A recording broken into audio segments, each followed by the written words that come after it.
Assalamualaikum warahmatullahi wabarakatuh. Welcome to Painting Explorer Channel. Rekan-rekan mahasiswa kuliah seni lukis elementer kampus seni lukis Painting Explorer. Kita ketemu dalam kuliah malam ini dan kita akan membahas tentang lukisan white on white, putih di atas putih. Dan ini dibuat oleh Malefic, dikategorikan dalam minimalis art, seni minimalis, minimalisme art atau minimalistic art. Tetapi Malefic sendiri memberikan judul suprematism composition, komposisi suprematisme. Apa itu maksudnya?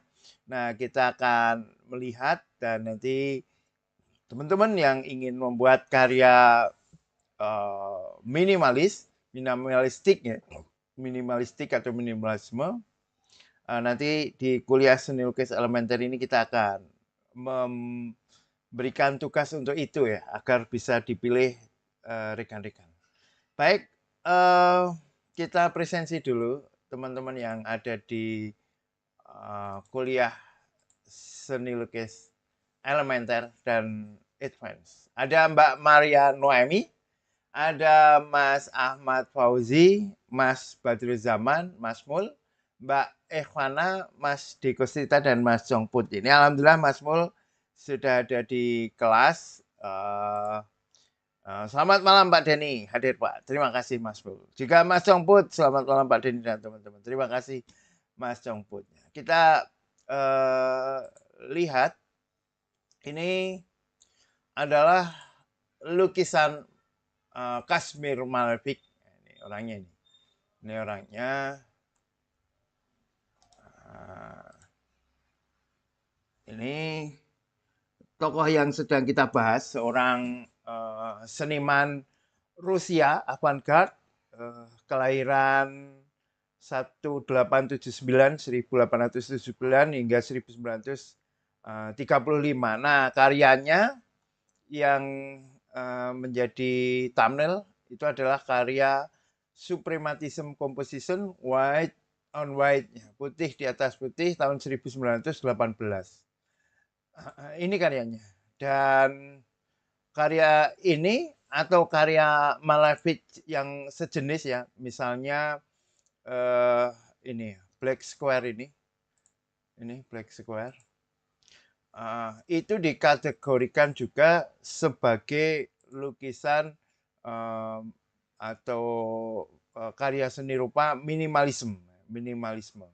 Ini karya yang lahir setelah abstrak ya, setelah kubisme, setelah abstrak itu nanti muncul minimalisme art yang tidak hanya untuk lukisan ya, tetapi untuk karya-karya tiga dimensional ya. Bentuknya sangat sederhana. Semakin sederhana maka dia akan semakin supreme.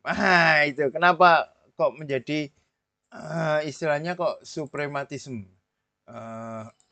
Ini misalnya ya, judulnya Suprematism Composition ya. Suprematisme komposisi suprematis, berarti komposisi seseorang ya, kalau ini kan menunjukkan orang ya, seseorang yang menganut suprematisme.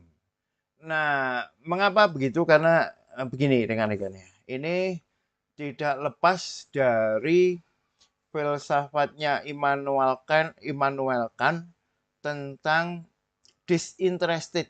Disinterested. Jadi begini. Immanuel Kant itu menggambarkan pengalaman estetisnya, pengalaman estetis. Itu jika seseorang itu mengalami disinterestednya, tanpa pamrih, tidak memiliki pamrih apapun. Contohnya misalnya apa ya, misalnya ada ini aja lah. Contohnya kita bayangkan aja. Contohnya misalnya bunga. Nah, ketika seseorang melihat bunga dan dia sangat menggemari bentuknya, sangat menyukai warnanya, dan dia tidak memiliki pamrih apapun terhadap bunga itu, maka itu dianggap sebagai pengalaman estetis.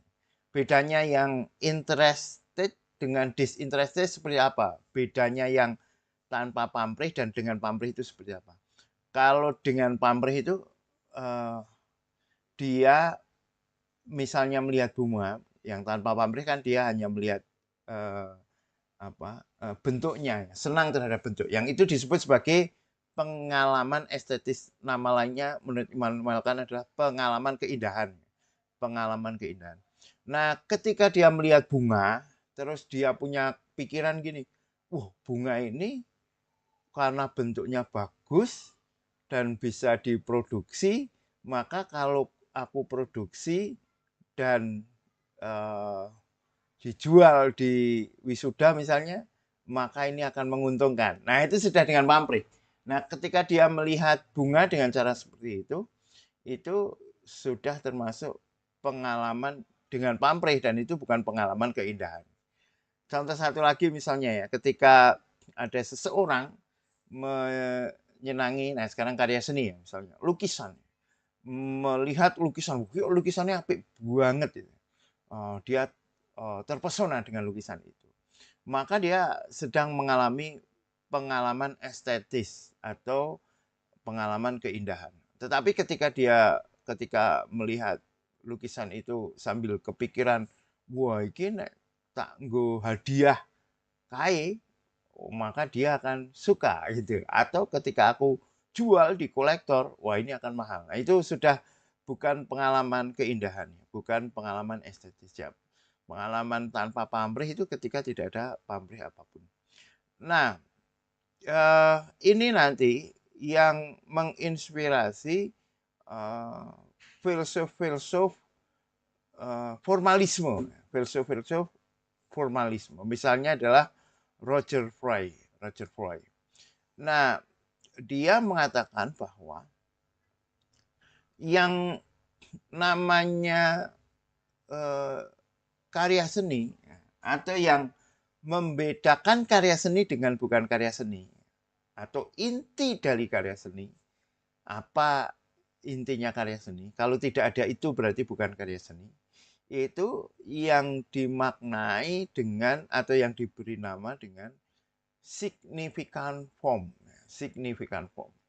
Nah, ini istilah yang ketika diterjemahkan dalam bahasa Indonesia menjadi bisa bias.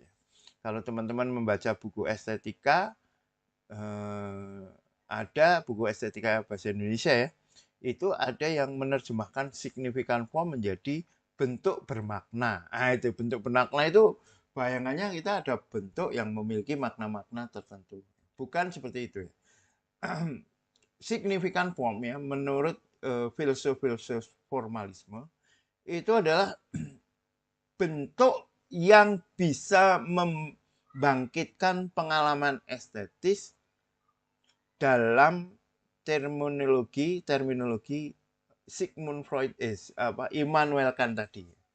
Jadi significant form adalah bentuk yang paling esensial yang dapat membangkitkan pengalaman estetis, pengalaman keindahan.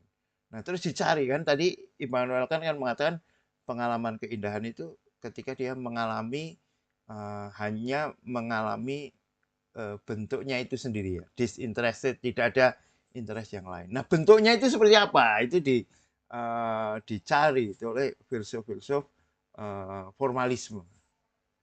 Nah, terus oleh seniman di ento-ento ya, dicari-cari bentuknya. Dalam seni lukis itu yang paling paling inti dari suatu karya seni itu ya bentuk yang begini. Nah, gitu ya, bentuk yang begini. Nah, termasuk Malevich itu mencari ketemunya nanti suprematisme. Suprematisme itu bentuk yang supreme ya, bentuk yang paling hakiki, bentuk yang paling tinggi, bentuk yang paling paripurna. Nah, bentuk paling paripurna itu apa ya? putih, nah, misalnya begitu, atau kotak, atau itu biasanya bentuk-bentuk yang sifatnya sederhana ya, sifatnya mendasar, lingkaran, segitiga, segi empat ya, persegi, seperti itu misalnya. Itu untuk eh, apa seniman-seniman yang menganut formalisme. Nah, selain itu eh, gerakan minimalis tentu bisa kita baca sebagai suatu kelanjutan atau pencarian terus-menerus terhadap kreativitas bentuk,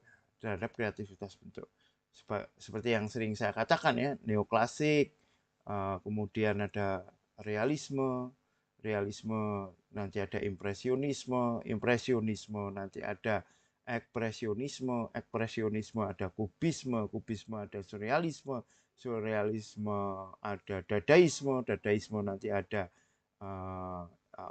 optical art ada sampai ke minimalisme ya, minimalis art. Nah, dari perjalanan bisa dilihat dengan cara seperti itu. Dari konsep estetika seperti tadi, bahwa ini adalah mencoba mencari signifikan form, mencoba mencari bentuk seni itu ada di mana toh? Gitu ya. Nah, untuk itu teman-teman, jika rekan-rekan mahasiswa Pancing Explorer ada khususnya untuk kelas kuliah elementer, ada yang pengen mencoba minimalisme ya, pengen mencoba minimalisme, boleh saya akan berikan ruang, akan saya berikan kesempatan untuk membuat tugas minimalisme ya. Berarti 38 ya. Saya buat oh ini ya 38 ini tadi sudah ada saya edit ya. Ini berarti 38 lukisan minimalistik, buatlah lukisan minimalistik dengan keterangan sebagai berikut. Nah, keterangan sebagai berikutnya ini adalah ya kuliah ini. Nah, ini berarti saya mana nih? Saya copy paste di sini ya. Oke, ini terus saya tugaskan. Nah, itu teman-teman, jika rekan-rekan pengen mencoba membuat tugas lukisan minimalistik, nanti bisa dicari-cari lagi ya untuk referensinya, maka boleh mengerjakan di tugas 38. Oke, rekan-rekan Pancing Explorer, terima kasih sudah mengikuti kuliah kali ini ya. Sekali lagi kalau ada teman-teman yang membuat tugas, silakan mengabari baik di WA, di grup boleh, Japri boleh, atau mengabari di live chat ketika kuliah seperti ini. Terima kasih, thank you very much. Assalamualaikum warahmatullahi wabarakatuh.